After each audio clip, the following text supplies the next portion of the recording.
Please be seated. House resumes.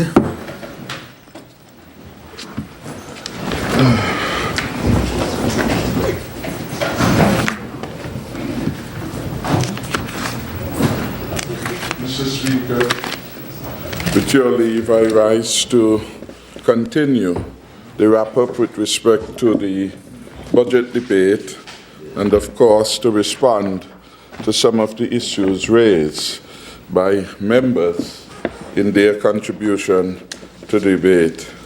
We have, of course, covered several areas: the unique position of St. Kitts and Nevis as a leader in a leading economy, and the accolades that have been showered on us by reputable institutions such as the IMF, the World Bank, the CDB. We have responded to the hypocrisy of the members opposite in relation to their own management of the country, the pariah status which the country achieved under them. First time in its history having to go to the IMF for a bailout of $250 million in order to pay salaries. And the consequences of that, not only on entities that suffer the haircut, but for ordinary people. 85% hike in electricity bill, for example, 600% increase in the water bills, and of course the freezing of increment unilaterally for civil servants. We have looked and responded to their unsubstantiated claim regarding the way the Parliament functioned, and we draw the brutal contrast between what was then under the Douglas administration and what is now. Mr. Speaker, we also looked at the fact that the country reputation suffered daily under the reign of the Douglas administration, and I read into the records an excerpt from a communication from Henley and Partners, who had been contracted by the Douglas administration to provide consultancy support, where he congratulated the Team Unity administration and, of course, hollered the acclaim that, by and large, the country needed renewed leadership. Mr. Speaker, in the course of the debate, we had the exchanges between the members opposite regarding the matter of electricity and the fact that several of them were in significant arrears. Of course, it was a claim denied by the member for number 6, and he defended the deputy leader of the party, Asim Martin, whose electricity arrears had become abominable, and the electricity department had to take action. The member for number 6 said he had no property at Gulfview. Well, everyone knows it is Gulfview is his residence, and that becomes the basis that he has used as one of his residences that allow him to vote in East Bastia rather than in St. Paul's. But we have had the information now, and the information from Skellek, which the Honourable Minister, member for number 1, has passed, indicated that Dr. Douglas, their minister, Dr. Douglas currently owes $6,118 on account of Gulfview, which is subject to be disconnected. Given the monthly usage, this month's amount to 7 months in arrears. That gives the answer to the member opposite. You must ask yourself, how come a man who was a former Minister of Finance cannot get in order his own personal bills? And yesterday he brought into the House a litany of invoices which perhaps are to be settled. But here is Skellek indicating that the member for number 2 owes $6,108 at Gulfview, and he was 7 months in arrears. He has another account which was in arrears up to last November, $9,400. $449.42. Now, what example are the members opposite showing to the country when they can't manage their affairs in such a way that they can be up to date with their payment for utility use, for services obtained? $15,000. Mr. Speaker, he can afford to take a charter to Dominica. Thousands of dollars there, but he's deliberately, in my view, not paying the bill. And as to Minister Martin, the account for Asim Martin was $13,546 when the list was sent for disconnection. I want to thank Mr. Martin because he hurriedly paid $10,000, still owes $3,546. So if they can't manage their own personal affairs, how will they manage the financial affairs of St. Kitts and Nevis? Any wonder then that the country became bankrupt in July of 2011 to the extent that he couldn't pay salaries, he couldn't pay operating expenses, he couldn't pay the interest due on bonds, and he had to go to the IMF to borrow $225 million plus to pay the debt of the country. And that is what we must ask ourselves. Can't manage their lives, can't manage their private businesses, so Quality Foods went to the dogs, economy trading went to the dogs. But they want to come to manage the finances of the country. But it's not only that.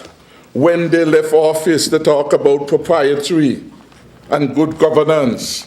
They left behind a lot of uncleared warrants, traveled up and down the country, took advances from the government, and they did not pay, yet they want to come back to the same government which they owe.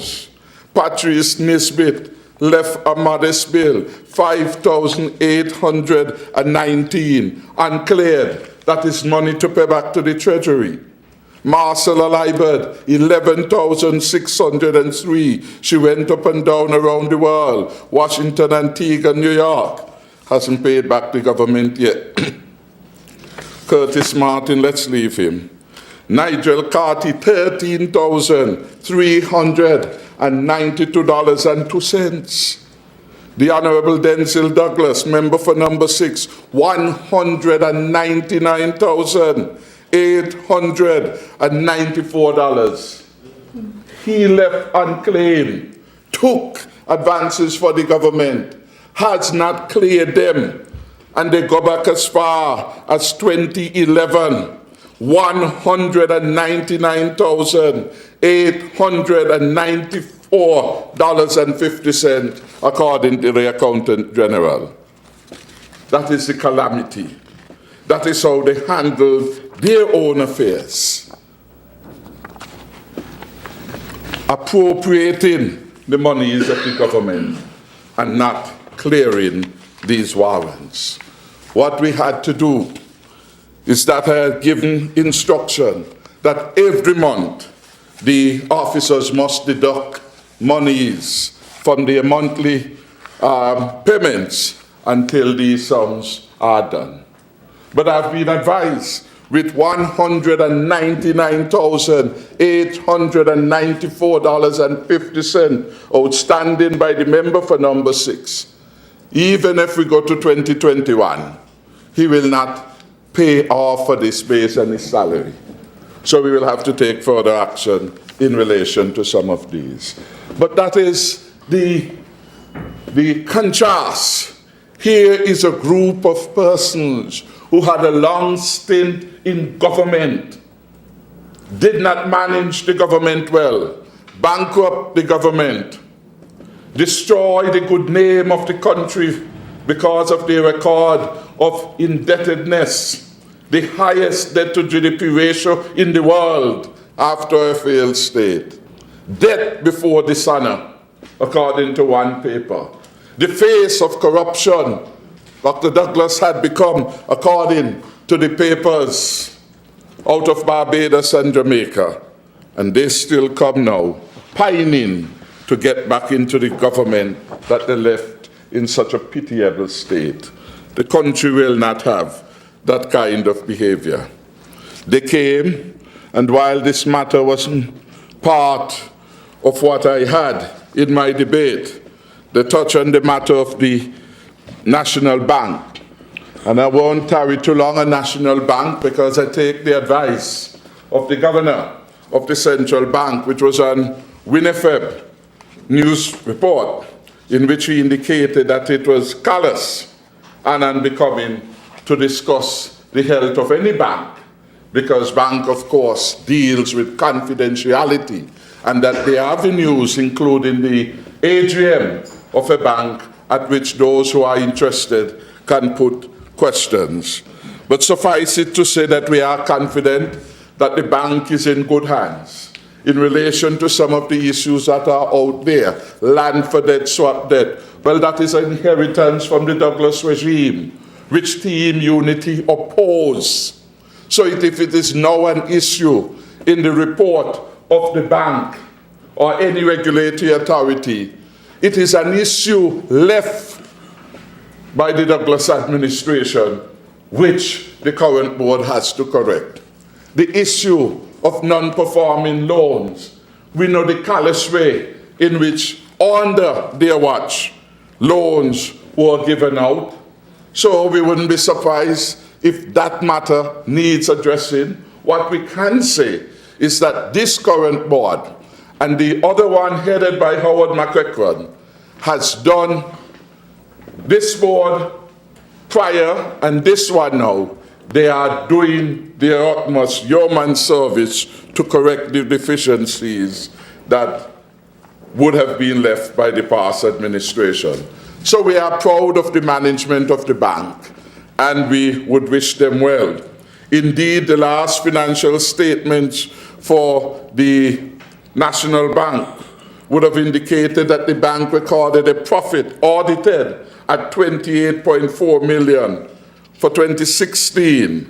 This was up from the record of 25.8 in 2015 and up over the 25 million in 2014. The total assets of National Bank in 2016 stood at 7 billion compared to the 3 billion it was in 2014.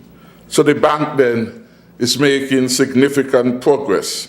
Indeed, in 2016, the National Bank paid out 13.5 million in dividends to 5,612 shareholders on record.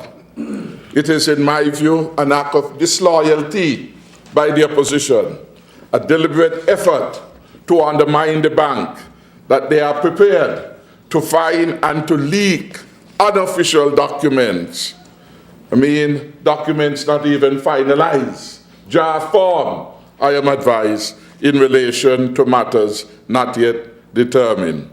The country can rest assured that the government is a responsible one, the board at the bank is a competent one, and there is no issue of concern before this government in relation to the bank. We heard them in their disloyalty too, and indeed the country was shocked to learn that the member for number 6 wrote to the government of Canada, the CCC Corporation, attempting to stop the coming of the second cruise pair in Basseterre, a pair that would help us to expand the tourism product, a pair that would bring work for the people of St. Kitts and Nevis, a pair and the upland development which will improve the quality of life of all the small business persons, medium-sized businesses, bring new avenues for entrepreneurship and commercial activity to the country. The member for number 6, who, Mr. Speaker, is embittered against the people of St. Kitts and Nevis, wanted to stop that good development. He wrote on July 7th to a Martin Zablocki, the president of the Canadian Commercial, And he said he was writing Commercial Corporation CCC in his capacity as leader of the opposition in the National Assembly. Mark you, this matter before this debate, he never brought as an issue which he could to the House for the Parliament to be engaged in that matter. And so he wrote to them about this. And in the end, he says that on behalf of the official opposition in the National Assembly, I write to request that no funds be disbursed by you under the PPP agreement with SCASPA. No funds. Well, he must be the Prime Minister of the country. So he is writing to a government entity, and he is advising them to block the construction of the second cruise pier. Block it. Don't let it happen. Don't produce any funds for it. It surprised them how creative we were. It surprised them that we had several sources of finance for this particular project, and we are able to get financing while at the same time secure the continuing confidence of the CCC and the Canadian government.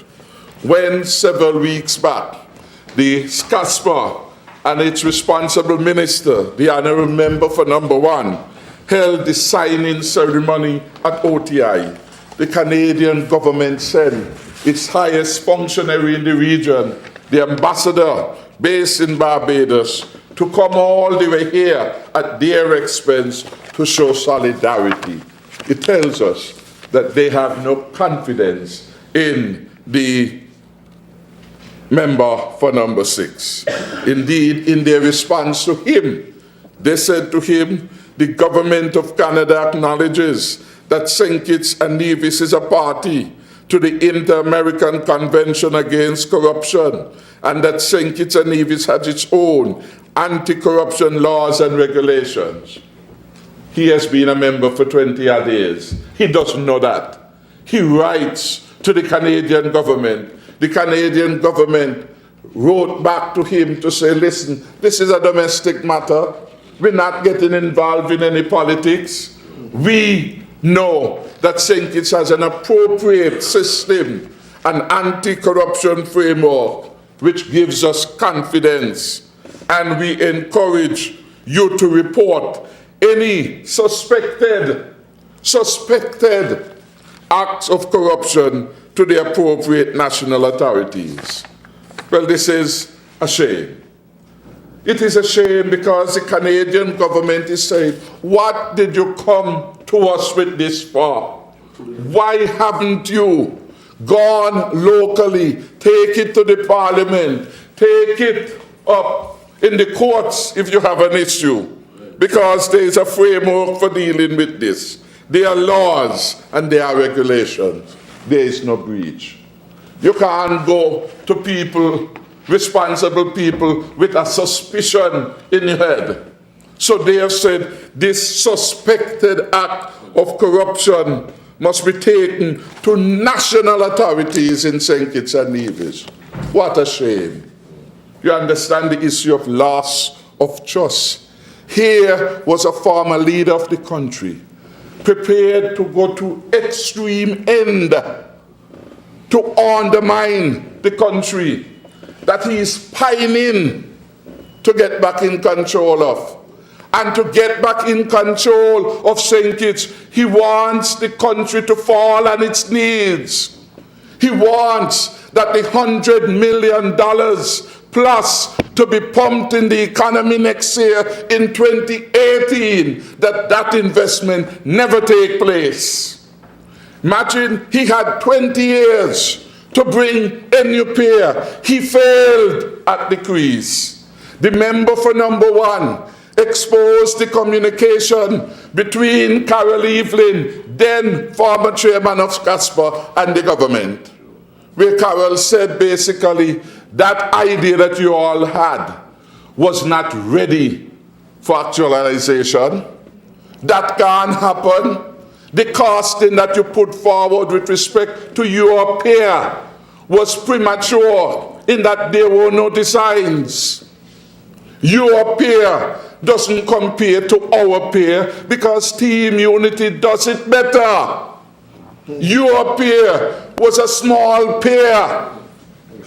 Our peer is a much larger peer, capable of hosting two of the largest ships in the world side by side. You're not comparing two things. Your design, according to the report from Carol Evelyn, read by the member for number 1, did not have any upland development, did not have the equivalent of an improved Amina market, did not have special provision for the taxiways, did not have a build-out for all those shops and other facilities that should accompany a modern pair. It's chalk to trees, and yet yours was $32 million, and you fail to deliver. Now we are delivering. It becomes a bother to them. And instead he comes to the country. Sour grapes and worse than that. Sour grapes. Said he comes to the country and make a case. He writes off secretly, didn't even have the decency of copying the minister that he was implicated. And worse than that, that sour grape presentation that he made in relation to this, he dared, without decency, to bring into the discussion of the pair the son of the minister. You see how nasty is the word that comes to mind? Low is a better word to be used. This is a low man. He will go to no depths to undermine the progress in the country. That man then is bad for leadership. We rejected him on the 15th of February, and we have to reject him again whenever the elections are called. Wrote a letter to the Canadians, don't invest in St. Kitts. Brought into the picture, remember, son, what does the son have to do with the construction of a pier? What does he have to do with that? Anything to destroy the good name of the country. Look what he did when we launched the Hurricane Relief Fund. We didn't go around the world begging, asking for this and asking for that.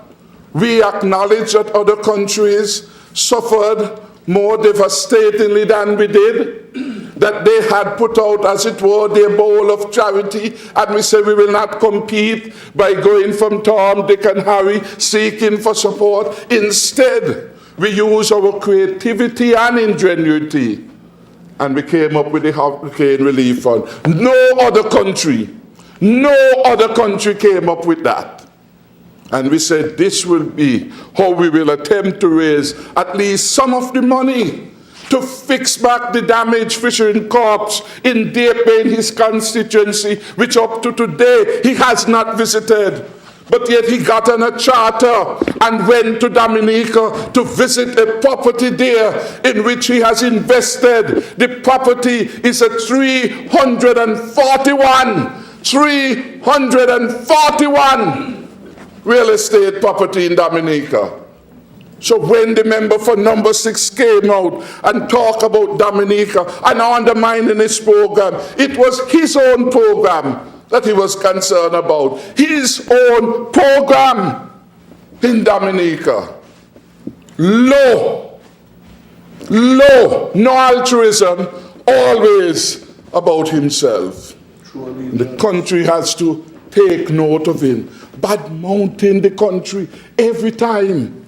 The PA to come, he failed, but bad-mouth the country to Canada. We get damage. He hasn't gone around in St. Paul's. I went there with Kevin Williams and a group of other persons, house to house, in one of the housing development. He hasn't gone there. He doesn't care. And when people asked him, he said the sugar was up. One the lady said, what sugar was up? Douglas was down at Rum Barrel, stumbled down there? He said yes. He said that the member, I'm repeating word for word, but I'll rephrase, the constituent said that she did not believe that he was sick because she had seen him at Rum Barrel. And he said that it was the sugar. Wasn't that sugar? Sugar in the rum. Maybe. But that is where that was. It was a pathetic presentation for an opposition. Still wants to be in government, but unprepared. Unprepared to do the very things that are required. Building a country by a government. And if they don't practice it now, how will they be able to deliver? When one of the members was speaking about the 2021 election, said, take what you can get. Well, from my presentation this morning, we saw how much they have taken. We saw, and he has not contested, that he has retrieved $3.24 million from rental of his property at 5 Ways to the Taiwanese embassy. 3.24. He said that he paid $2 million to build it. Well, lucky him. He still has the property, and he has made a profit then of $1.24 million while being in the office. And they come to talk to people about corruption and impropriety, when according to the regional press, they were the face of that, Mr. Speaker. It is a disloyal opposition that we are dealing with, and they will go to any lengths. And with the case, because would you believe, in August before any hurricane, both Antigua and Dominica took the decision to reduce the price of products in the SCBI program. Antigua did it around the 16th. Dominica came around the 26th or thereabout and reduced theirs. Not a word from the member for number 6. No race to the bottom by them. Because his bitterness and vendetta is against the people of St. Kitts and Nevis. They can do what they wish with their program. That's sovereign right. And when we do what is in the best interest of the people, he has a problem because he is conflicted. That man, Mr. Speaker, is unfit to lead the country. And I would wish that he would at least explain to the people of the country how come he stands alone in the recent cadre of leaders, prime ministers, to have had his diplomatic passport revoked by the U.S. government while he still served as Prime Minister of St. Kitts and Nevis. The member for number 6, while serving as a Prime Minister, failed to have his diplomatic passport renewed by the U.S. government. And he wants to come back, visa, renewed. And he wants to come back to lead a country when the most powerful country in the world, in denying him his diplomatic visa, says to him, you're unworthy. Unworthy. Unworthy to visit us, Mr. Speaker, as a leader of the country. That is unheard of. That is unheard of. Mr. Speaker, we move on. He said in his presentation that he had doubts about the revenue that we were proposing to have in 2018. And he made a song and dance. Well, you will not get this revenue because last year you didn't get a certain figure. So how in 2018 you will get more? What logic is that? What does 2018 have to do with 2017? And 2017 is not yet ended. So we don't know what we will realize in the end. We're in for a pleasant surprise. So because we did not realize certain things in 2017, we can't have a more optimistic view of 2018. Doesn't make sense at all to me. But I'd want to advise you that the revenue projections are largely linked to projections with respect to growth in the economy. When there's an expectation of growth, it reflects itself in the recurrent tax revenue of the country. We have an economist here in the Parliament, and the member for number 6 would do well to get some advice from Teacher Heiliger. That is how we base it. So if in 2018, the IMF is saying that we will get 3.5% growth, we will expect to see that reflected in all the tax heads in relation to recurrent revenue. That is the main indicator. The second way in which we will get increased revenue is by streamlining concessions. In other words, we will not be as generous as we were in 2018 in terms of concessions which we will accord to businesses in particular. We will give them to the farmers. We will give them to the small businesses. But the larger ones, we will want to comply with the laws in relation to those concessions. So we are saying, if the Hotel Aids Act says that you should get concession for 10 years, 15, 20 years after, we can't continue that. It is time for the country to get something. We are saying that we expect efficiencies in tax administration to bring in a larger pool of resources into the Treasury.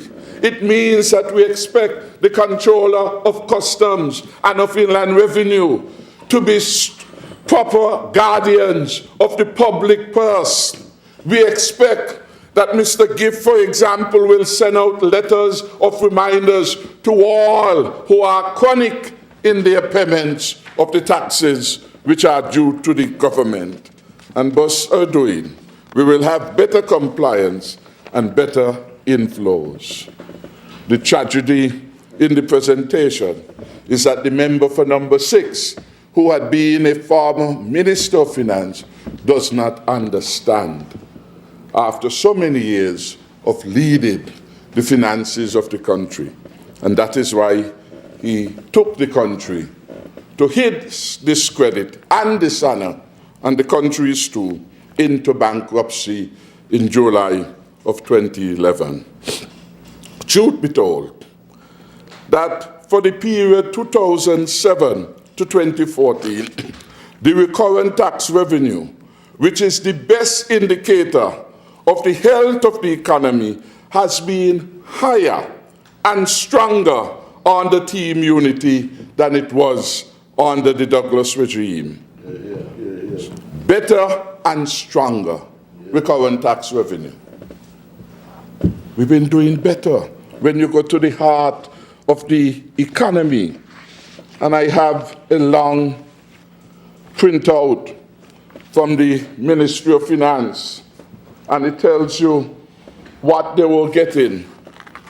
This was provided by the Deputy Financial Secretary with responsibilities for fiscal operations. And it shows that the tax revenue in 2007 was 320 million. That is the total tax revenue. 2008, 337. 2009, 234. And we go on and on. In 2010, it went down, declined, 275 million. What did he budget for? 318. And that went down by 43 million. In his presentation, he pulled some revenue heads, and he was like he was calling for the fire brigade. That gone down! Mr. Speaker, that gone down! 4 million, 10 million, that gone down! How does he expect to have more? Manipulating the books. That was the presentation of the member. Tampering, he said. But when he went down, there was no tampering of the books.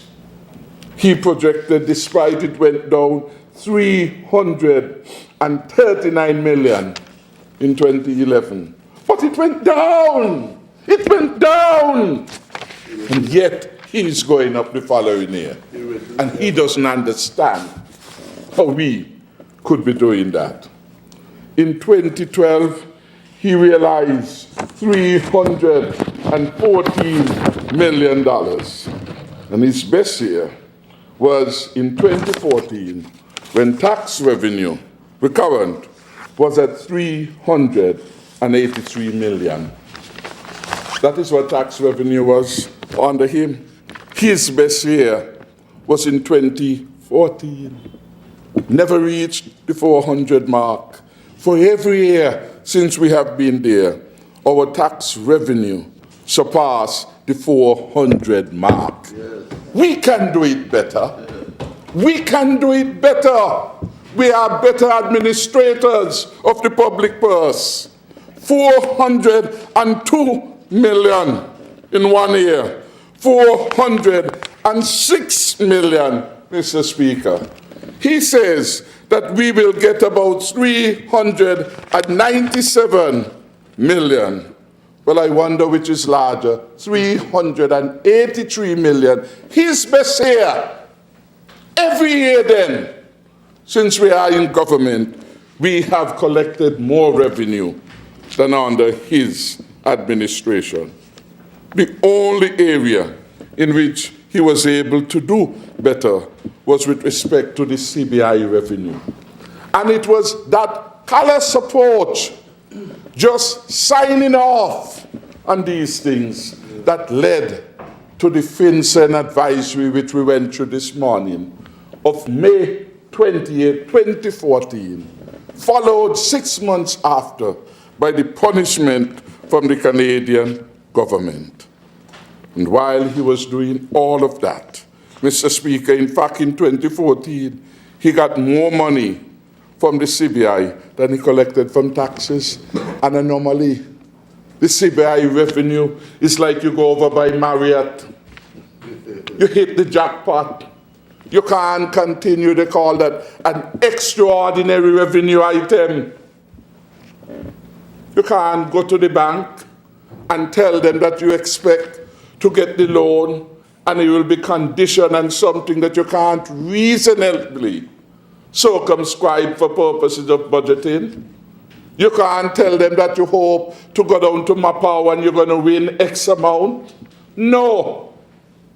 We saw that reflected in the accounts of National Bank 1 year when their profit went over $100 million. It was treated as an extraordinary item with the precautionary note that it may never be realized again. It came from National Bank's involvement with the Visa card program. One-off. And that is what it was. They damaged the program in 2014. It could not recover under them. They brought in geopolitical GPS Foundation to do the analysis, and I went through that report where he told them, you have to move quickly because the program is in trouble. $122,000 was paid, and yet they say nothing was wrong with the program, yet they're paying out that kind of money with respect to the program. So that is the kind of management. And we are saying then, it is selective memory that they are using in the analysis. We have done better. The economy has been hailed as the best performing economy in the OECS, in CARICOM, in Latin America and the Caribbean. And they can't deal with good news, because good news in the economy, good news means that they will stay longer in the opposition. They will always be out. because of the good news story. And that is why they are attempting to, as it were, muddy the waters. Same kind of false logic in relation to the recurrent expenditure. And the member for number 5 gave a robust, effective rebuttal to the false claim with respect to manipulation and the changes in the recurrent expenditure. Because we are a responsible government, whenever it is brought to our notice that the revenues will not be adequate to sustain the surplus which we want, we take measures to curtail our expenditures. And that is what is being reflected here, Mr. Speaker. The growth projections which we share with the country are realistic. Indeed, the very IMF report, which they made reference to, reflected what the growth was and what the growth will be, as it always does. But here they record, and I won't bore the country to go all the way back from 1995, the years of deficit. Their growth rate in 2010, according to the central bank, was negative 2.87. In 2011, negative 8.5. In 2012, negative 0.78. And in 2013 and 2014, they had 2 years of growth, 6.6, and then it went to 5.12, for an average over their last term of 1.4% as a growth rate. 1.4%. And every year since we have come to the office of government, our growth rate has been in excess of that. We are better at managing the resources of the country. And then, Mr. Speaker, I go to the IMF release number 14 of 138, which was in 2014, the last year of the rejected Douglas regime. And the IMF report at paragraph 2 says St. Kitts and Nevis, this is in 2014, is recovering from a 4-year economic recession. 4 years of economic recession noted by the IMF in 2014. Well, a recession means down into negative growth. Once there is positive growth, there is no recession. Once there is negative growth over a continuing period, and usually in America and so on, they look at the pattern in 2 consecutive quarters and make a determination. Here it was 4 years of hard life, according to the IMF. That is what it meant. And then we heard him jump, and then the member for number 2, who doesn't properly understand what she reads, so very often I forgive her. Because whenever she speaks in that kind of, quarrelsome way, you lose confidence in what it is she's going to say. And I recall as a young fellow going to the office of her brother Fitzroy, Bryant, and she would come and she would knock, and Fitzroy was a man very loud. If he called in the secretary, he calls her at the top of his voice. Call. Calling his mother. That was Fitzroy's style. A very likable fellow. And she came and she was saying to him, she doesn't understand. Her brother responded, Miss Marcella, how many times I have to go through this for you? This is a basic principle of law. What I will do, I will write something and let you copy it. Copy it so that she can read it. And it seems to me from her presentation, she was reading what somebody gave her. She copied it off on her own paper. She doesn't understand. And that is a problem for the member for number 2. So they came, and like the leader, who didn't understand also, they made a song and dance about the external sector. They said that the external sector was getting worse, that it was a bad thing, that it was an indication that Team Unity was mashing up the economy. Well, the external sector simply reflects the difference between our exports and our imports. And everyone knows that for a small, open country like St. Kitts and Nevis, that imports almost all that it uses, you're going to have a deficit on your merchandise trade. That is basic economics. Everyone knows that. So there is no need for that excitement generated regarding the external account. Indeed, in my own budget presentation, I think on page 18 or thereabout, I, Mr. Speaker, pointed to the fact, page 8, paragraph 16 to 17, that this matter of the external account, it is not unusual for small open economies to experience deficits on the current account, that is their transactions with the rest of the world. We can only address this by greater production and import substitution. In other words, you have to produce more. Eat more of what you produce. Get your people to wear more of what is being produced here. Because if you continue to have to import all of these things, then you are going to have a widening trade balance. So I understood the problem, put to the country how we are going to resolve it. And it will take time. Because what will, despite the best efforts of the member for number 8, to bring cassava bread, it will take a long time for the vast majority of citizens and residents to have a preference for cassava bread relative to the flour bread. So we will continue to import that.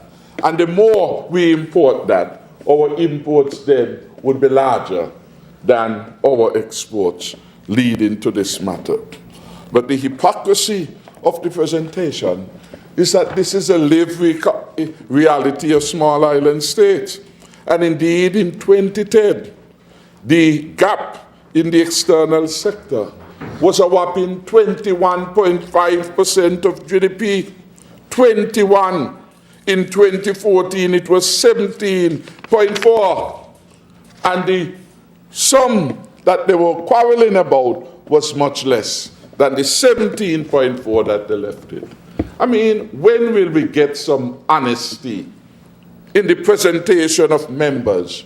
When will they elevate the debate to a true context about what it takes for developing the country? Instead of making a negative about that, let's compare our plans about what we will do to make the country more productive. That is what the discussion ought to be. That was where the member for Nevis 10, Premier, was attempting to lead us yesterday when he says that we have to be more responsible than the member for number 2, when she was talking about, in a way, that the government must allow people to continue their indiscipline. That the government must not terminate anybody, whether they work yes or not. Well, this government is an employer like TDC, like Horsford. And if you can't do foolishness there, you're not going to do it under this government watch. If you're working for TDC and Horsford and Max Gardner and any other entity, you are expected that you will give loyal and efficient service. This government demands no less. They will be loyal to this government. They will produce good quality work. And if they fail to perform satisfactorily, then the appropriate mechanism will take place. And we make no apologies for that. For we are an employer too. We have expectations that there will be confidentiality with respect to the government work, that loyal and productive service will be given to the country by those who are in employ with the government. And so next year, as we move to pay for performance, those who are not working, they will not receive the benefits that will be accorded to those who are giving outstanding service to the government. So this is where we are at, Mr. Speaker, in relation to the drama that was created unnecessarily so by the members opposite in their outlandish presentations on the budget, Mr. Speaker. Mr. Speaker, the country has moved ahead and they can't deal with it.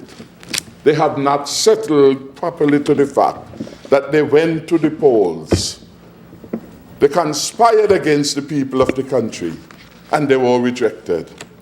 And no amount of bans from overseas helped them with the election. No amount of enlargement of the payroll of the public sector through the PEP program, 4,000 persons helped them. No amount of flights brought in from the USA, from the Virgin Islands, British and US, saved them. Because the people of the country had grown weary of the dishonest performance of the government that was. We heard them made a song and dance about the allocation for tourism. In this budget, we are providing $27.7 million for tourism. It's not enough. In fact, the member for number 6 said that there was no clear indicator that tourism wanted to increase the number of stayovers. And indeed, at page 1 of the budget document, it says a 10% increase was what it was we had anticipated. Indeed, the member for number 5 had made that point in the crosstalk. But you see, it is okay for anyone to write a note and give it to a member to say when they get there. It's another thing when you get there to be able to deliver it in a coherent way. The ministry, Mr. Speaker, in 2014 of tourism got $18.6 million. 18.6. 2018, we are giving it a whopping 49% increase over what was presented by the Douglas administration for 2014. 49% increase. 49% increase in the support given. And yet we heard points of distraction, I call it, from the member for number 6 in relation to that particular matter. Mr. Speaker, the country has moved on, and persons have to realize that the country will not go back to the dark days of the Douglas Labour administration. They will not go back. Our growth rate is better than what they had. The number of employees is at the highest, according to the record of the Social Security, highest ever in its history. The number of contributors the number has increased by over 2,000 since Team Unity came to office. 2,000 contributors have been added to the Social Security register since the Team Unity administration came to office. We are doing well. We are doing well. The opposition may not like the fact that the country is moving on, but they are entitled to their opinion. They are not entitled to the facts. Entitled to their opinion, but they are not entitled to the facts. These facts stand robustly and squarely against their selfish mountains in the opposition.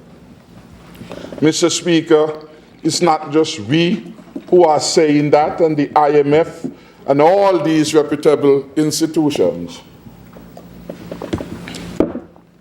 We understand that the member for number 2, having lost the benefit of $4 million in fees from the Development Bank, may need to do some adjustment. But that doesn't mean that the country is being ruined, as they are appearing to say. it was under a team unity administration that SL Horsford boasted its best ever return in 142 years operating in St. Kitts. That is good news. SL Horsford boasted in 142 years since it began operating in St. Kitts and Nevis, it has had its best year under Team Unity administration. Something good is happening. Ram Supermarket boasted its best financial performance ever in its history. That happened under a Team Unity administration. And it could never have happened if the economy was in slums. It could never have happened if the country was contracting in terms of the level of economic growth. It could never have happened. Because where there is contraction, it will be reflected in the sales and performance of all of these entities. So SL Horsford at its best. Thanks. SL Horsford at its best. Rams at its best. Scotiabank reported its best performance in 2016, and for that received praise and recognition from the international media out of London. It was the best performing Scotiabank branch in the world. Best performance ever, and that was under Team Unity administration. Something good is happening in the country, and good news means the opposition will always be out. Always be out. That is what has happened. TDC doubled its reported profit in this year for the year ending, its financial year ending in 2017. It reached 12.9 million, which according to its financial reports was a 137% increase over the year ended in 2016. Something good is happening in the economy. Something good. And it paints a picture of a country successfully managed, not just according to the ECCB and the CDB and the IMF, but by the realities of the economic actors participating. It is not just them. I want to recognize in the gallery the CEO of the Police Cooperative Credit Union, my good friend from the Green Valley, who is here.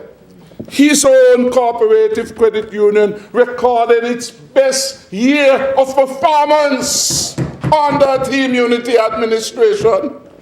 So you're telling me things so bad, but everybody's saying it's their best year? People who know, people who have an interest in the bottom line, people who understand figures, people who keep their lights going, don't let it get cut. They understand what is happening. They manage their private lives well, and they manage their commercial lives well, and they're saying they've had the best performance. Best performance. The Police Cooperative Credit Union gave one of their largest payouts in the history of the Police Credit Union. It's okay, lady, it's okay. You vote for improved living conditions. And this is what is being reflected. When SL Horsford does well, it means it can give its staff a better bonus. You work with the police. So when the cooperative union does well, it means more resources are there for loans for you. It means that you could go to the CEO, Mr. Weekly, and say, take something off the interest rate because the cooperative credit union is doing well. He doesn't have to do it, mark you, but you could still make the point. Share the love, because it's a fair share for all under Team Unity. That is what is happening. The good news, we hear from people who not allowing their lights to cut off and run go Monday morning go pay up because the minister for number one spoke about cutting their lights. What did the chamber say about the budget? Look at the report. They are satisfied. They are encouraged by the 2018 budget. Chamber of Industry and Commerce, economic actors are encouraged. They have confidence in the budget. They have trust in the budget. But the members opposite, they say that the budget is a bad one. Are you going to pay attention to those whom you rejected resoundingly in 2015, who have vengeance on their mind, who want to come back to power to do mischief on the people, to settle scores? Or you will move forward as you must with the agenda of prosperity and accountability which you have endorsed by the Team Unity government. As we speak, this week is not just about double salary, and the members opposite will get double salary, reducing those that they owe the government in terms of their subsistence which they have not cleared. So they will get their double salary. But this very week, we are paying out $1.6 million to workers who were severed and who for many years under the last administration could not get their pay from the Labor Department. They could not get it because the member for number 6 did not pay attention to what ought to have happened in the management of the affairs of the country. You had a severance fund which the Auditor General year after year under his watch indicated was in red. And instead of lifting the resources into the fund, he added the long service gratuity. Good idea, badly implemented, member for number 6. Good idea, badly implemented. And implementing it, he tied it to a fund which was already poorly resourced. So the severance fund could not pay the severance claims that was coming. Election is coming. Anything to win a vote. Bankrupt the country if you have to again. National debt me again. It's an A. It's an A. This is not the O, it's an A. Listen? And so they tie that to the severance fund. So a weakened fund that could not pay for one program now was belabored in paying for 2. And that is why all those workers from Nevis, all those workers from St. Kitts, all those workers from Otley Plantation, all those workers from Kittisham Hill, all those workers from Mojani, all those workers from all the other entities were in a long waiting list. Because we are a caring government. Because we put people first. I have determined that we will pay them their money, and I gave the direction to the PS in Labour with the concurrence of the Minister of Labour that when civil servants are going to get their double, Harris double up on them this year. Those people who have been waiting, hundreds of them for so long, they must go to the Labour Department, the Treasury Waiver, and collect their gratuities and their severance funds. We are a caring government. We are a caring government, man. And that is what is happening. 3 consecutive years of tax-free budget. 3 consecutive years of surplus budgets.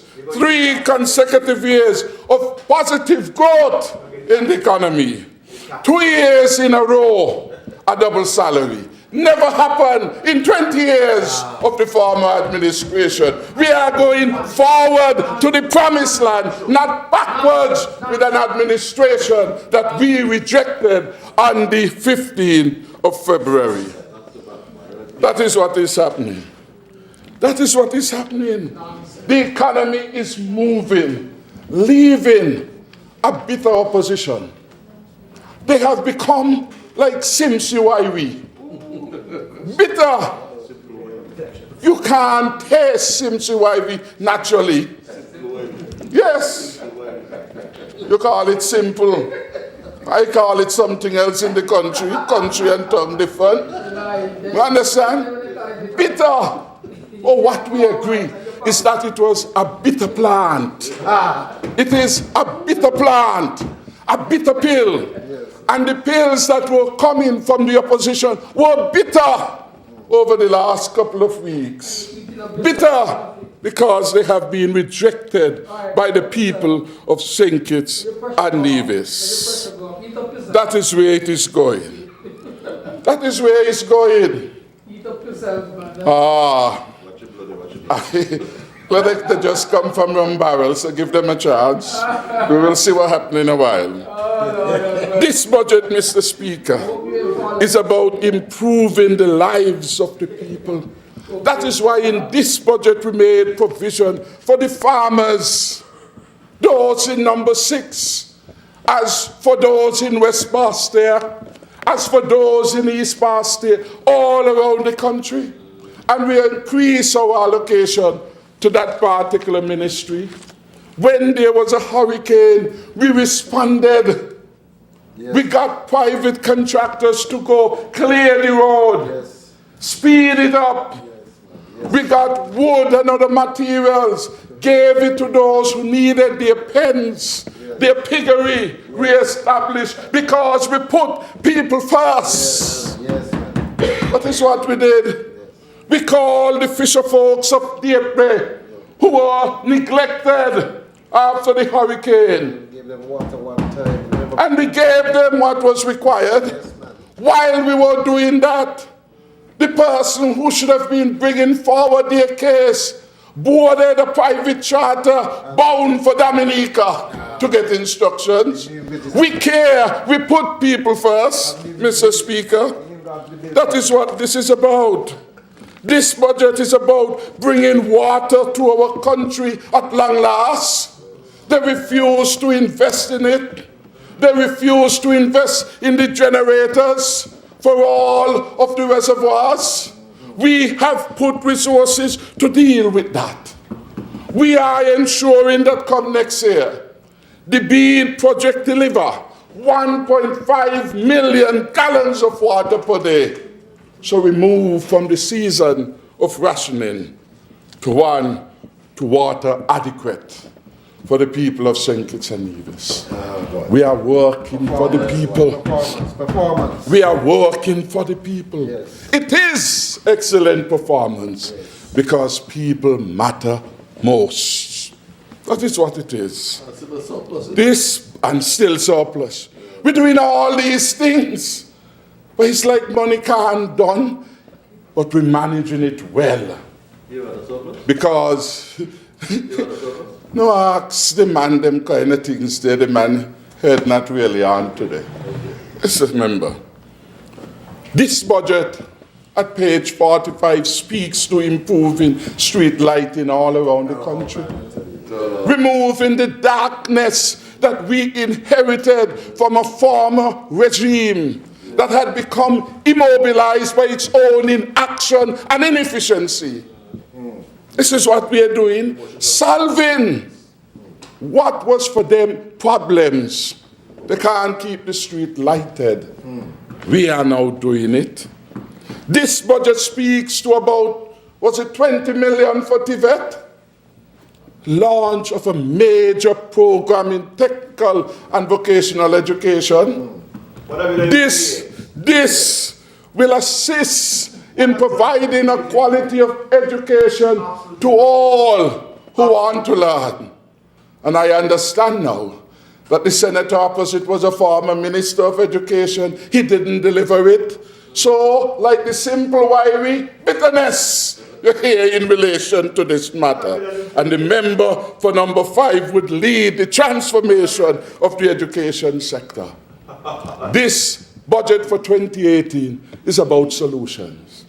For over 3 years, the country lied and wondered what manner of inefficient leadership in the Douglas administration that you could have the students at Bastia High suffering, the teachers at Bastia High suffering, the teachers' union going on demonstration against the government for over 3 years.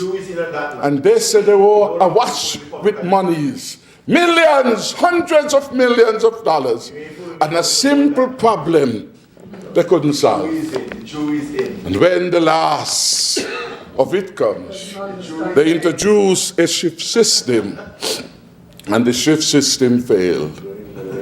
And we said, we will deal with it. The Minister for Education, the Honorable Deputy Prime Minister, an esteemed member for number 5, took that on. And in less than a year, we brought an end to the shift system impacting on the Bastia High School, bringing peace and comfort to our teachers and students and their families. Leadership. Yes. This government is nice because the people is nice. We gave them a brand new facility. My heart felt blessed when I hear friend teacher Miss Saunders spoke about what was under the Douglas administration and the new beginning brought by a team unity government.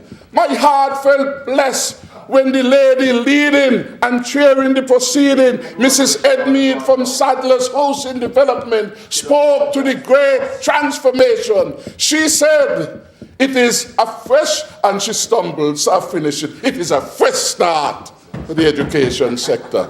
Fresh start we brought. Problems we inherited, and we are resolving it. That's why we're here. Yeah. Yes. So we're here. You're right, member for number 8. The jury came in and said the Douglas administration must get out so that a new team can come in and deliver the solution at the Bastia High School. This budget is about an enhancement of accountability and transparency. That is why we gave the largest allocation to the Office of the Director of Audit. This budget is about putting health of our people first. That is why we have invested in it millions of dollars to start the National Health Program covering all of our people, because we understand that a lady in Sandy Point could fall sick. You understand? She may not have any godfather. She may not be like the senator opposite, able to get to Miami Health Facility and have the country pay $50,000 US, $135,000 for his health care. We, Mr. Speaker, we are putting the people of the country first, Mr. Speaker. Putting the health of the people of St. Kitts and Nevis first, Mr. Speaker. And the check for the health care, along with the billings in relation to his ailments, are in a file. And the file that I have marks the face of corruption and deception. And I put that in that file, because we are getting more of that. And so the exclamation over there, the truth of the thing, the truth of the thing, the truth of the thing affecting the senator opposite.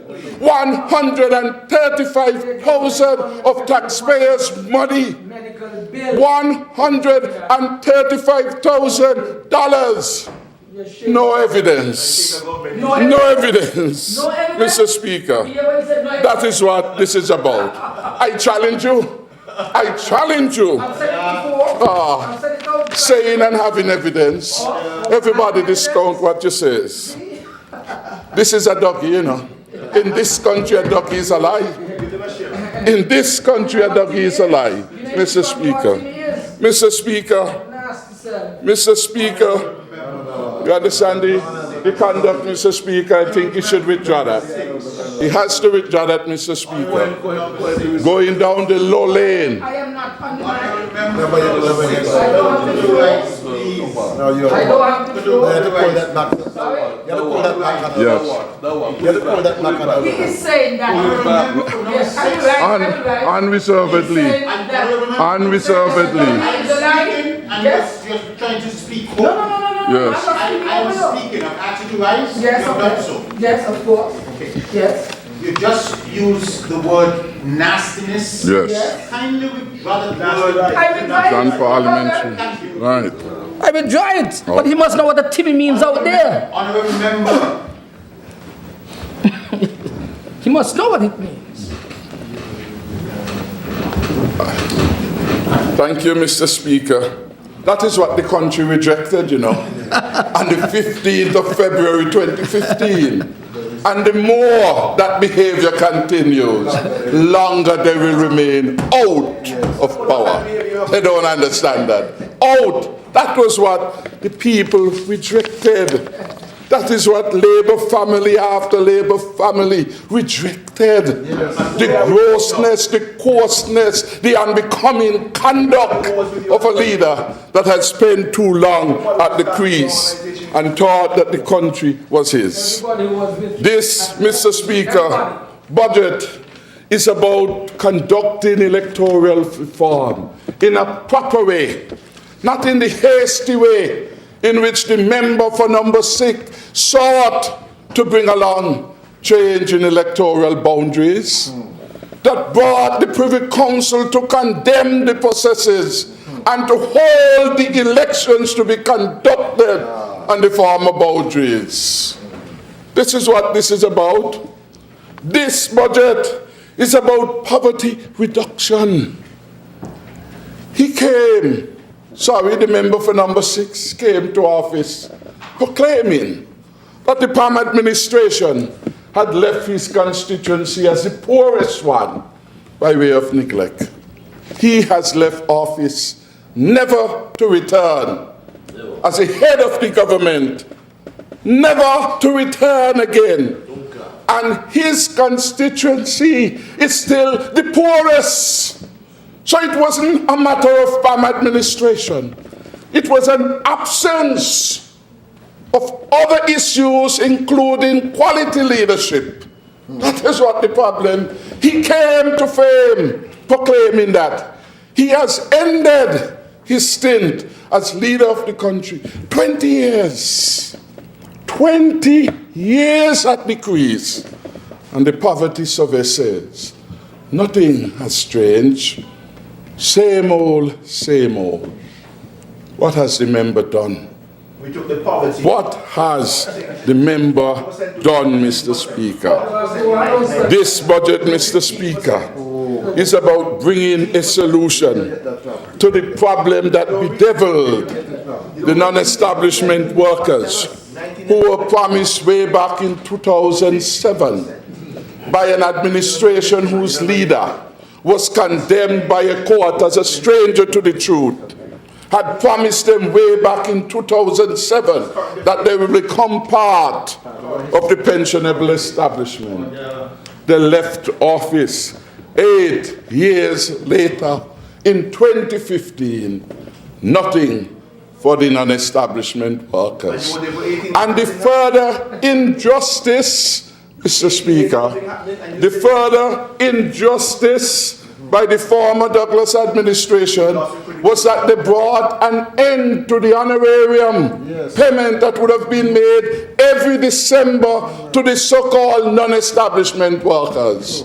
Twice they victimized the workers. 2007, Frida Rochester gave me a copy of the letter. They sent out this letter. Big meeting up at Warner Park grounds, making the people a puppy show. Elections to be had in 2008. Deception. And promised them, we will deal with this particular matter. Elections come and gone. 2008, backpedal. In 2012, they went in the parliament, pass a law. Nothing happens. But at the same time, the injustice was that they stopped the payment. So the fellas losing. The non-establishment workers losing.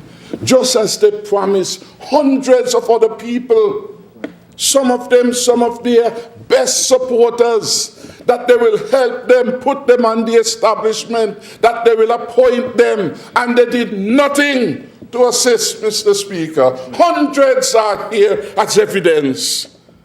Team Unity will be the one to correct this. We will correct this in 2018 because we care and we are putting people first. This budget, of course, is about the poor that they like to talk about. And they came with them as poor, they left, and their constituency is still poor. Something is wrong. Palm administration, 1980 to 95, 15 years. They came, had 20 years, 20 years, and nothing changed. So the people of number 6, we have a resolution for you, and we will deal with this matter appropriately. So, Mr. Speaker, I want to say thank you to the country for the vote of confidence it has given to this Team Unity administration. And every waking moment, we shall work in the interests of the people of St. Kitts and Nevis. That is why next year, although we have already provided 738 housing solutions, 738 families helped since the Team Unity administration. We are going to ensure, Mr. Speaker, that next year the NHC will continue to deliver more towards the 300 homes goal. We will ensure that the first program continues. Yes. We will ensure that other areas are being incentivized. Yes. And we will ensure that local people who can manage well, yes, and will not allow their electricity to be cut off, that they are given land on which they can do, yes, housing development, because we are putting people first. And we will make a further $10 million available, yes, in the first instance to help civil servants. So all of them would not have to be lining up on the NHC, no, to build their homes. Right.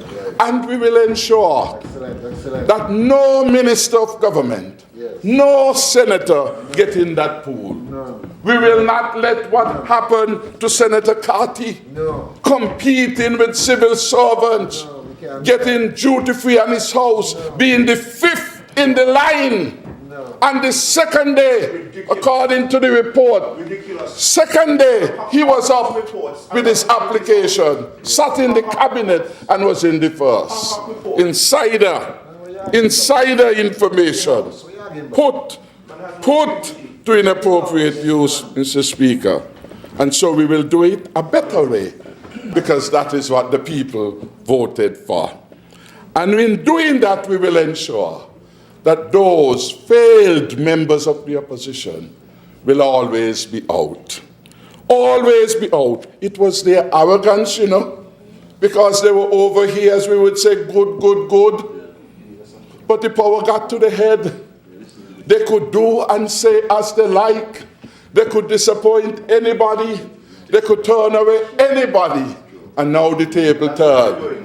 And you could hardly find them now. Hardly find them now, Mr. Speaker. So we will continue.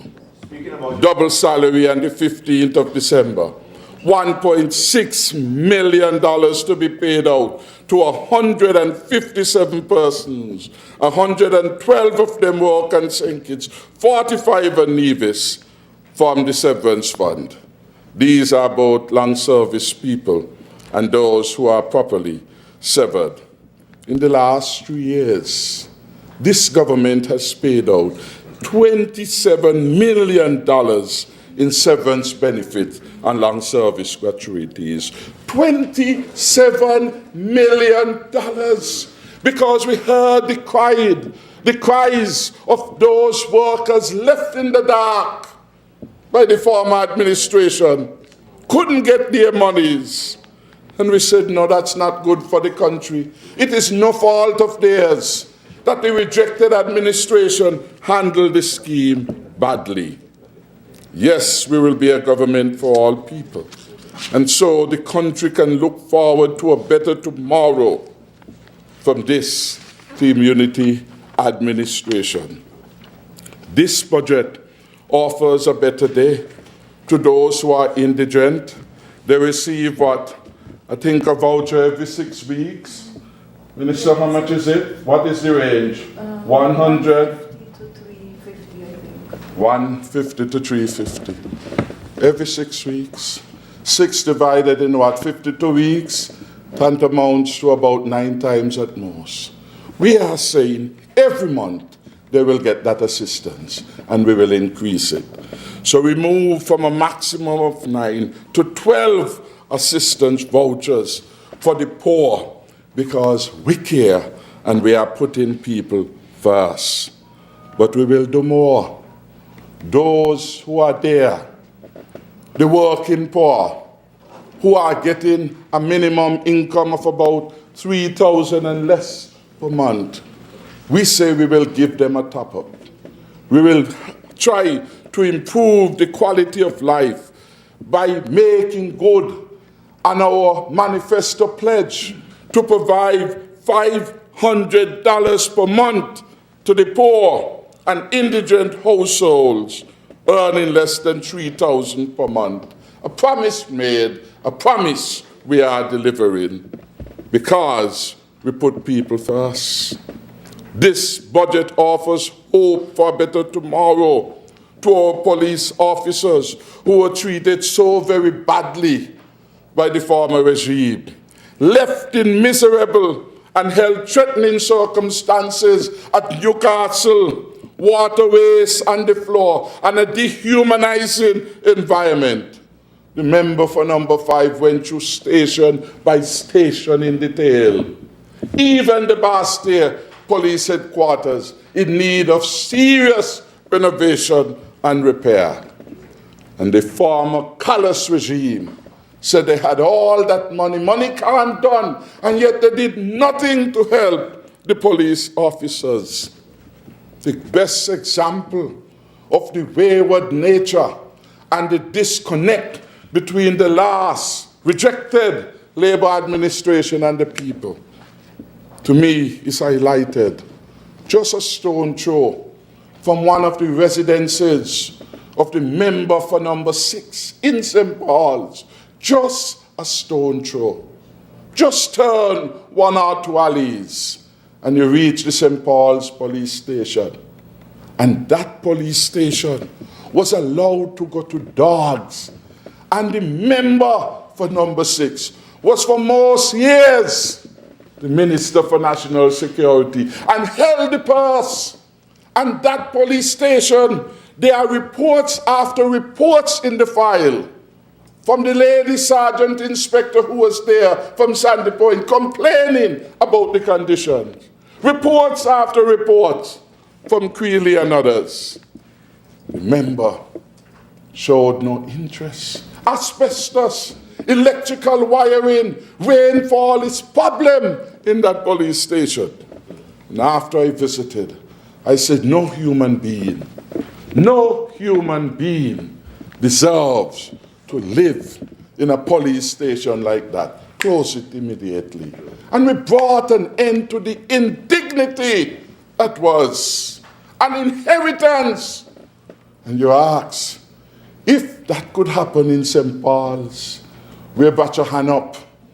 Imagine what would happen elsewhere. Papa Bratcher, the favorite son of St. Kitts and Nevis and the labor movement, there with one of his hand up, looking sideward at the police station, and the police station is crumbling. Tears must come every day from the Right Excellent Robert Bratcher that could happen. Keon Police Station, a couple of weeks ago we had to take the police out, do substantive repairs and renovations, send the mobile unit to house them. That is what we inherited. Old road police station, unfit for purpose for years. In fact, should never have been up that station alley. Could hardly make a move. And for years, the station inadequate. Call any of them. The one at Tabernacle, one of the newest, but in trouble. I have to try and remember by next week, get some windows and all these things organized. Mr. Petty, if you're listening, please take a note so by the time I call, it's already done. Callous disregard for the officers who are there, putting their life on the line for the peace and security of the country, and the leadership of the day, too busy to do anything. Things fall apart. All that we know was that once election was in the air, this government got caught up in their own vanity. This government got caught up in their own megalomania. This government of the past got caught up in its own deceits and untruth. And one of the worst things is when you believe your own propaganda. And that is what caught the Douglas administration. They projected it was going to be clean sweep. Clean sweep. They got 4,000 people to put on the brightest red, even to go at the funeral. Even to go at a funeral. To make the country look red. And on the 15th, the country voted for rainbow. Rainbow, unity. Many colors, one people. Many colors stood courageously against the behemoth, this large organization with a history of manipulating the poor, and said, no more. We will dance at Port Zante when you bring in the band and the artists. We will take the $25,000 that was being given out by Ambassador Hassel, the 50,000 here and there. We will take it. But our conscience knows that we must not vote again for any member associated with the Douglas administration. And true to form, on the February 15th, to God be the glory, a new day ushered in. And our challenge is to take the country forward, so much more forward than we have met it. And we are all committed. It has been challenging because what we offer to the country is a historic new. That men and women can put aside their party difference, come together and implement a program that would take the country forward to a better place. That is what Team Unity is about. That is why I want to welcome all the support we are getting, the new membership in every corner of St. Kitts and Nevis. Those who were once foes of Team Unity join us now as family in a commitment to keep Team Unity strong and well every area. That is what it's about. And they say, well, the PLP won't take over. We have no such ambitions. I, as the leader of the PLP, am absolutely always have been committed to the idea of Team Unity. Like the Attorney General, once you caught on and the idea of unity, there's no turning back. So when Team Unity strengthens its arm in number 4. We will deliver those votes to the Team Unity candidate for number 4. We know who the candidate will be. There can be no loss of that. We are ensuring that those who came over in number 4 will not have any cause to go back to that which they rejected under the Douglas administration. They will feel the care and attention of the Team Unity to the PLP executing there. Before the elections, I canvassed number 4 as if it were mine. Indeed, I know they had not a chance in number 7. I had the benefit of all the polls they were doing.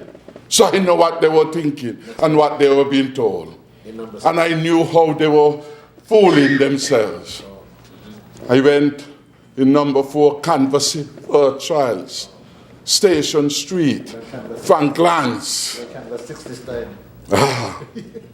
going to be so sweet. Challengers.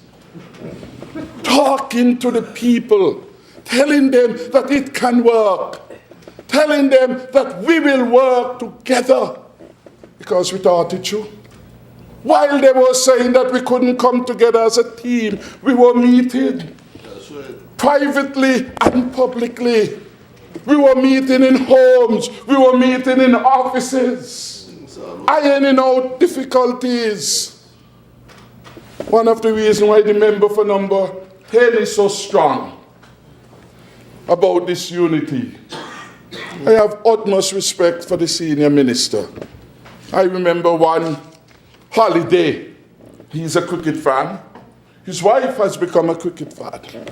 And he stayed with us all day, going through line by line the accord, the arrangements that would bring Team Unity together. And I said, wow, this is commitment. So when they were going to the airways, saying that the Honorable Vance Amy was not committed to Team Unity, I wasn't rocking my head. I was going to do my canvassing because I knew where Vance Amy's mind and heart was. The Honorable Agent knew because he was there as our draftsman. The Honorable Eugene Hamilton knows because he was there too. He was a sharper lawyer than the AG at the time. I don't know if he still is. Professing to be. We were working together. And that is why when you talk about the 4 stages, the norming and all of these things, I see them being actualized. We spent time determining a program to take the country forward. And while we were developing the program, the power-hungry people in government, they were talking about who were going to be leader. Well, the leader was never an issue. No. Because we did poll after poll after poll, and the poll indicated clearly that was the will of the people of St. Kitts and Nevis. But even before there was a poll, when I sat with the member for number 8 and number 5, all those issues were never issues that challenged us. It was how best could we serve and create a framework. That is what we did. We built. We prepared ourselves. We subordinated our allegiance to party, whether it was PAM or PLP or CCM, to ensure that the country could rid itself of what had outlived its usefulness. The Douglas administration, and provide a better way people of St. Kitts and Nevis. So this smartness now of attempting to sow the seeds of discord and disunity will not work. They tried it before the elections. They failed. They will try it again because they know that is the only chance they have of getting into government if Team Unity become at war with itself. Well, we are too smart and too ahead of the game to have worked so hard to give the country a new way, to disappoint and to give it back. John Paul would never forgive us. No. He came to Lodge Community Center, and when there was that discussion about the land for debt swap, and John Paul, who is here today, as a foot soldier, said, well, you selling everything, you sold the tractor, you sold this, now you're selling off our land. The arrogance of the leader that was said to John Paul, you better be careful, I ain't sell you next. Sell you next. That is what the people of the country voted to change. And this is where we are at now. So I say thank you to the people of St. Kitts and Nevis. I say thank you to my colleagues for giving us as a team of people with diverse backgrounds and history to come together in an opportunity to serve. Has it been perfect? Where on earth will there be perfection? But we are working along those 4 stages with the member for number 8 recited. Forming, storming, norming, forming. You got them out of the book or somebody told you? Well, you know, Or live experience. Well, all of those reading and things. experience, both. All of those things. And so we are now performing. We are now performing. So I say to God be the glory. I say thanks to the people of St. Kitts and Nevis for giving the country this fresh start. And I will always work hard to deliver on the commitments we made in our manifesto, the Fair Share for All. May it please you, Mr. Speaker, this budget is one instrument through which we are attempting to deliver that prosperity agenda. And for that opportunity again, to God be the glory. Thank you, and may the bill move forward.